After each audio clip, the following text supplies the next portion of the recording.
The information shared on the Allo podcast is not intended as medical advice. Your medical care decisions should be made in consultation with your physician who is familiar with your specific case. Hi, welcome to the Allo podcast from the Allo Hope Foundation. I'm Bethany Weathersby. And I'm Molly Sherwood. And here we are again with another mini episode. There we go. All right. Oh, man. Can you tell we're excited? This is a big deal. This is a good one. Okay. It's another mini episode that we're trying out this season. Sort of quick and dirty type of episode, if you will. Yeah, just my favorite. That's my favorite type. Just how we like it. That's pretty gross. More like quick and nerdy. Am I right? Ooh, yes. Yeah. Okay. Love that. This is a mini episode, so let's get straight to it, Molly. Okay. There's no time for horsing but around. Really quick, though, is my shirt distracting? Because I was actually looking at it, and I'm like, do you know what's on this shirt? I thought it was flowers. Oh, darn. Petals. It's foxes, just naturally. Foxes. It's not what one might jump to, so... That's so cute. We're not horsing around. We're foxing around. We're foxing around. And I maybe regretted putting this shirt on because it's a little confusing. No, but it's beautiful. Okay. I think it's great. I glanced your shirt, and that's why I wore this, because I was like, I need just a solid to try to go with her fun shirt. That is so nice of you. Just coordinating. Yeah, but you also have, I will say in general, you have way more exciting and fun patterned clothing than I do. So I need to learn a little something from you. Yeah. I like patterns. Yeah. Okay, now let's do this. Let's do this. Now that we've distracted ourselves. All right. We're excited about the topic, and this is something that comes up a lot in our online support groups and also in our conversations with clinical partners. And so we wanted to create this bite-sized kind of reference episode that people can digest quickly, go straight to, and know that it will be on this specific topic. And so today we're talking about cell-free fetal DNA testing, or sometimes we call it free fetal DNA testing.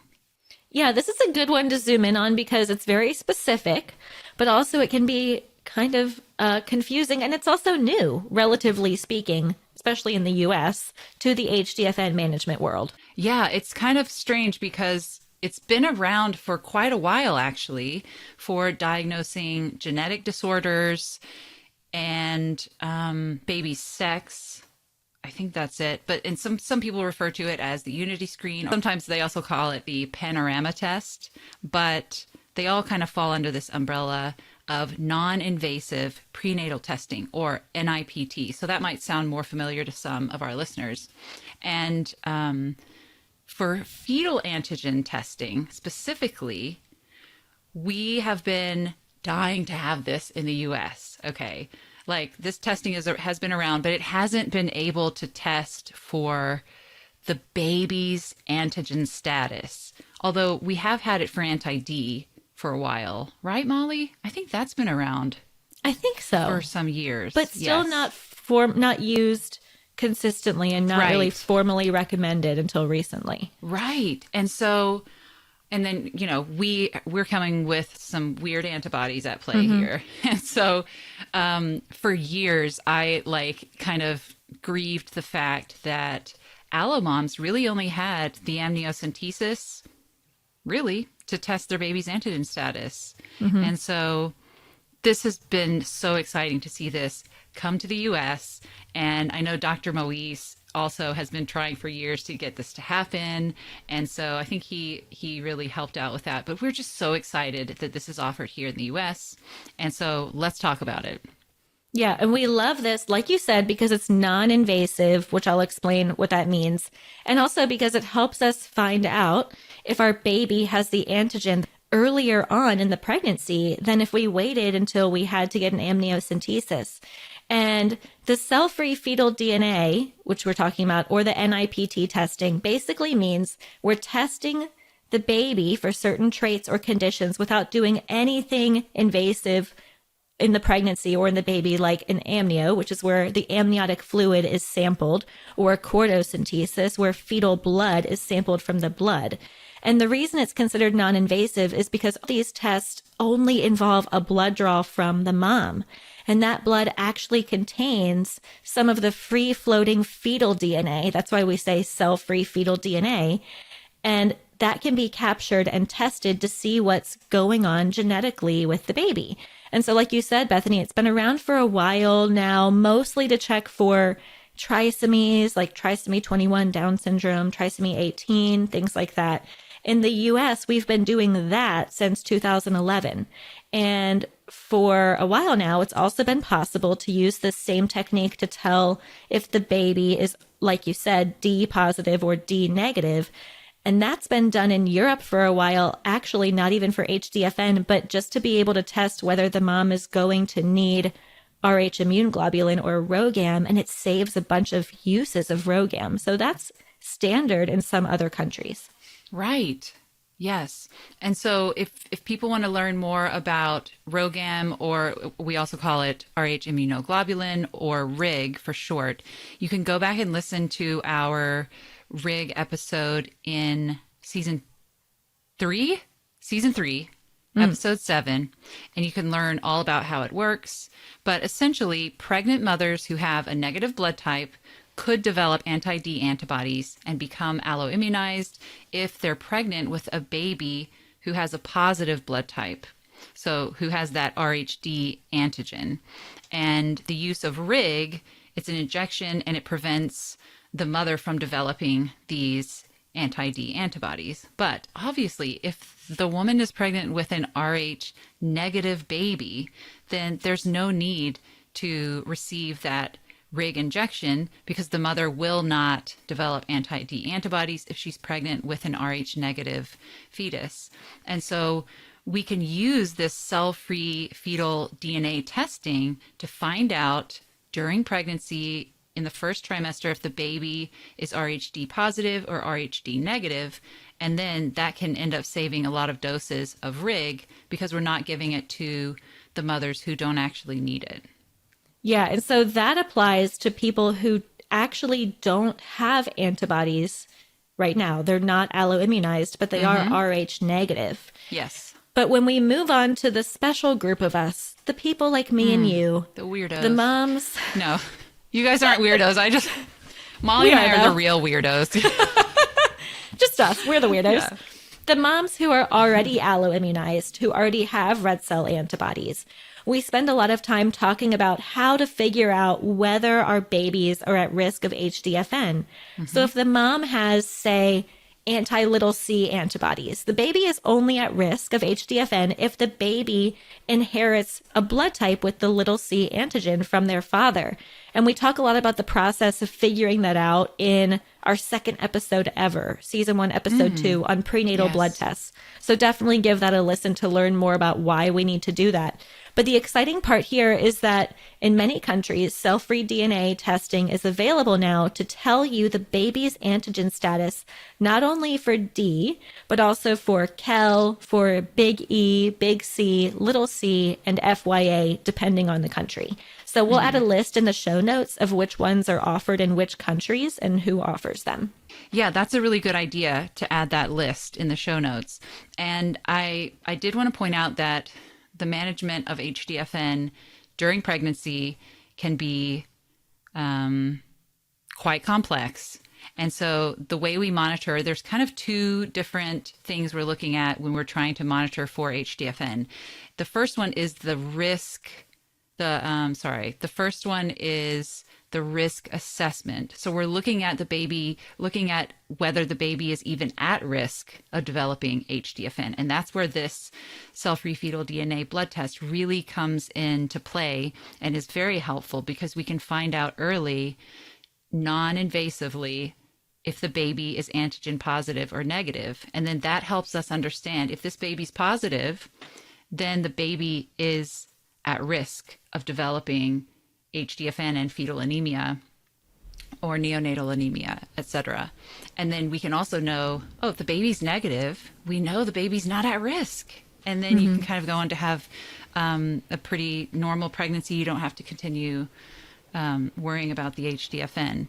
All right, so going back to your example, Molly, of a mom who has anti-C antibodies, little c antibodies. So beginning at 10 weeks gestation in most of the countries that offer cell-free fetal DNA testing. And again, you can always check our show notes to see the specifics on this, but she can have a blood draw done on herself and sent off to these labs to tell her if her baby has that little c antigen or not. And if the baby is antigen positive, the baby does have that antigen, then we know that the baby is at risk for HDFN and needs to be monitored closely. And that can help you set up a good, safe plan for the rest of the pregnancy and post-birth too. And this is a huge win for our community for a lot of reasons, kind of like we said earlier. And number one, no offense to the dads, but it takes the dad's testing. It doesn't take the dad out of the picture, okay? It does take the dad. Just gets rid of the dad. No, it takes the dad. It takes the testing of the father out of the picture, and this is so great because, man, we have trouble with this paternal testing, don't we? Yes, so much. It's in many ways. Yeah, in so many different ways. Yeah. And that makes sense when you're like, okay, this is a pregnancy situation, the fetal and the maternal. Like, why are we testing the dad here? You know, I see why that could be. It's unusual. It feels kind of strange, but it is very important in some situations. And so it's really great that we don't have to do that because logistically that can be difficult. Like ordering the right test can be really tricky. Some OBs say like, oh, we don't do the dad's blood work. You know, I don't know where you can find that, but we're not doing it. Or that's not what we typically do. And so if dad is also available to be tested, that's great. But sometimes he's not available. Sometimes we don't know the paternity status. Sometimes he's out of the country. So anyway, all of that complicated stuff is kind of removed from the picture when you can actually test the baby and know directly what the baby's antigen status is. For sure. And a lot of insurances will cover this as long as it's billed appropriately as a documented medical need and not an elective test. So Billion to One, who does this in the United States for all the antigens we listed, has its own patient assistance program that you can contact if there are issues with coverage for your test. Another huge benefit to cell-free fetal DNA is that it avoids the need for an amniocentesis to check the baby's antigen status, which not only needs to be done later in the pregnancy, but comes with some rare but possible complications, and it even can sometimes cause an exacerbation in the mom's antibody titers, which we don't want if we can help it. So true. I remember being so excited to be able to skip the amniocentesis. It was such a great relief. Okay, so now there are still some antibodies that moms might have that are not covered right now by this cell-free fetal DNA testing. And in those cases, those mothers probably will be considering the amniocentesis as a possibility and relying more on the dad's testing results to get an idea of the baby's antigen status. And this is totally a decision that the mom and her doctor can make together about what they both feel comfortable with. Yeah, and to give a scenario where that's kind of a tricky decision, you know, I have anti-S antibodies, which cell-free DNA does not test for, so we couldn't do it, but my titers stayed low. And so my MFM offered an amnio if I wanted, but we agreed together that we would not do an amnio unless my titers reached critical levels. And then as soon as they did, we would go ahead and do an amniocentesis so that we knew whether the baby was antigen positive should they start showing signs of anemia. But since we did not do the amniocentesis, we had to continue under the assumption that the baby was antigen positive. So we still continued monitoring with titers, and we still delivered at 38 weeks. So had we gotten to the point where I was starting MCA Dopplers, then our decision was that we would have done an amniocentesis at that point. Yeah, that makes sense. And some women, actually kind of a good number of allo moms, actually prefer to not have the amniocentesis and kind of use that watch and wait approach and monitor as if the baby is antigen positive. And it's totally doable that way. And as long as they're monitoring closely. So if your titer is critical, you would have to go in for those weekly MCA Doppler scans. And that was my choice. I chose that over the amniocentesis when those were my only two options, because I did not want to have an amnio unless I had to. And then with my daughter Nora, Dr. Moise, who is going to be my MFM, said, I really need that antigen status.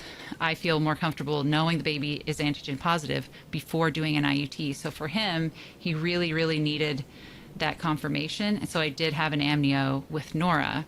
But that was very stressful to try to make that decision. You know, it's hard.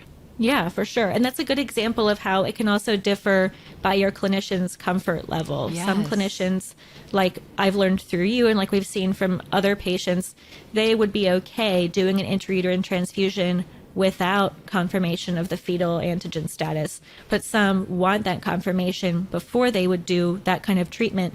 And so figuring that out is important, because what you really wouldn't want is a situation where something is starting to indicate anemia and you have not yet confirmed the baby is antigen positive, and your doctor is going to want to do that. This is a thought I'm just having. Yeah. I guess I'm thinking, like, if you're going to stick a needle in to do the amniocentesis anyway, to figure out the baby's antigen status, why not just wait and do the IUT, I guess? What do you think about that? So you're only having a needle go in once. Does that make sense? So you Because mean just don't check the antigen status. If you really are opposed to the amnio, yeah. and then your baby's having high MOMs, and then they decide to go ahead with the IUT, not knowing the antigen status, they do test the baby's blood. Then check it then. And then if the baby is anemic, they go ahead and transfuse. And then while the needle's in there, they can also draw baby's blood to test for antigen to be sure. True. What do you think? Well, I'm not the person doing that, but I like it. Yeah. But it's a really nuanced situation. Yeah, it really This is for like the subset of women who cell-free DNA doesn't work for. And so this is a perfect example of how this is a tricky situation. We're even like, I know. what do we do here? And this is why I'm so relieved, just as a Kel mom, that this is a possibility. Words never spoken by a Kel mom. Right? Yeah, that's probably the only time I've ever said that in my life. Yeah. But I'm glad that they cover the antigen testing for Cal. Yeah. And one thing I want to touch on also, I think this is the next question that mothers and the providers also have, which is the accuracy of cell-free fetal DNA. Yes. For anything that's relatively new, this is a question someone's going to have. Does it work? Because the absolute worst case scenario is that cell-free DNA will tell you your baby doesn't have the antigen, Right. you don't monitor, and something horrible happens. That would be So bad. obviously these things are designed to make sure that is not going to happen. So So we need to make sure the company who's offering this test in the US now, Billion to One, has published several studies on this, and we can post some links to summarize this. Dr. Moise actually just published a great commentary explaining these results and the benefits of this testing. But multiple studies have shown a 100% sensitivity and specificity result, which is extremely good for a Wow. diagnostic test. That is actually unusually good. Yes. Sensitivity basically means how accurate is it in properly identifying the presence of the antigen. And specificity is how good is it at identifying negative results. Right. Wow. Those are really good results. I mean, doesn't really get much better. Right. Wow. It is so reassuring, though, as a mother. And something else that I think is reassuring to know is that it's designed to work only when enough fetal cells are in the mother's blood sample that they draw. So if it doesn't have enough fetal cells to work from, it will return with an inconclusive result. And that is critically important because that is much safer than giving a false negative result when you're not 100% sure. And so I would much rather receive an inconclusive result than something that's a bit more like a guess. Yeah. And so the American College of Obstetricians and Gynecologists, ACOG, published a recommendation to begin using this technology for alloimmunization if the patient does not want amniocentesis, which most do not because of the 0.4% risk of fetal loss that is associated with amniocentesis. So that makes sense. Yeah, and the UK guidelines suggest using this too, but keep in mind these tests are run by different labs and some use different techniques across different countries. So for example, the UK guidelines point out that a less than 1% chance of a false negative rate for KEL is what they are dealing with in their laboratory in their country. And they suggest referring to the specific lab for a recommended gestation when it's most effective to do the testing. So they actually have different gestational requirements. Oh, wow. Okay, so in the show notes, we will post information for the countries that are offering this test and where people can look for that.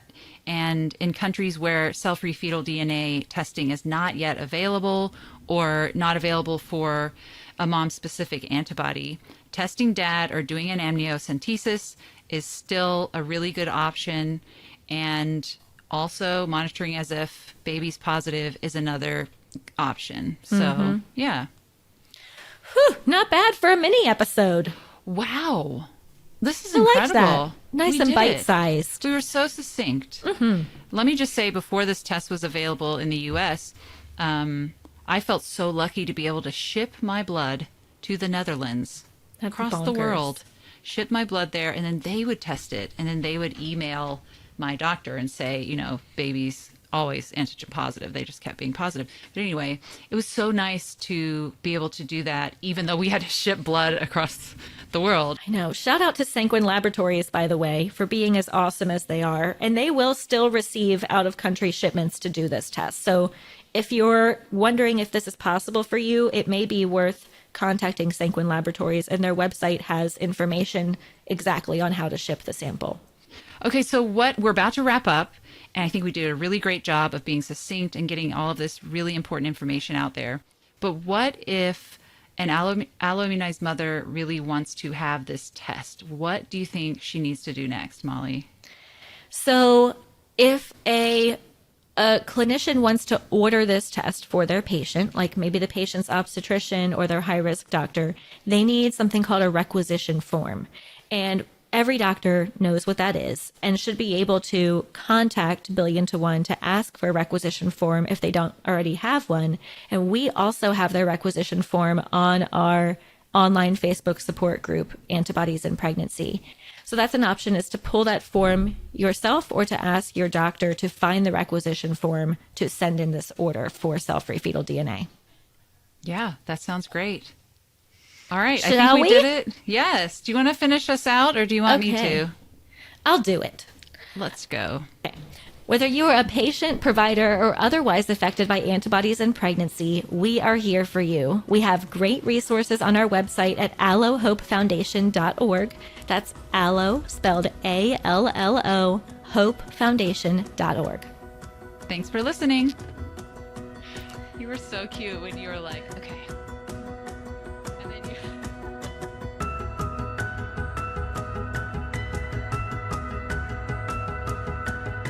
The Allo podcast is offered by the Allo Hope Foundation, a nonprofit organization. This means that our ability to continue this work depends on corporate sponsorships, small research grants, and donations. While sponsorships and grants are vital, they're often restricted to specific activities, and they do not cover the everyday work that keeps our mission moving. Things like creating educational materials, writing grant applications, running our social media, and especially managing our rapidly growing patient support group where we counsel women every day. They also do not cover the direct support we provide to families who cannot access life-saving care, whether that's the cost of an antibody screen in Kenya or bus fare for a mom in the US who needs to travel for an intrauterine transfusion. If you've ever wondered whether a donation of any size makes an impact, it truly does. Please visit our show notes for information on how to donate to AHF or to become a recurring donor. Your support gives our small organization the stability we need to continue this work and ensure no family faces HDFN alone.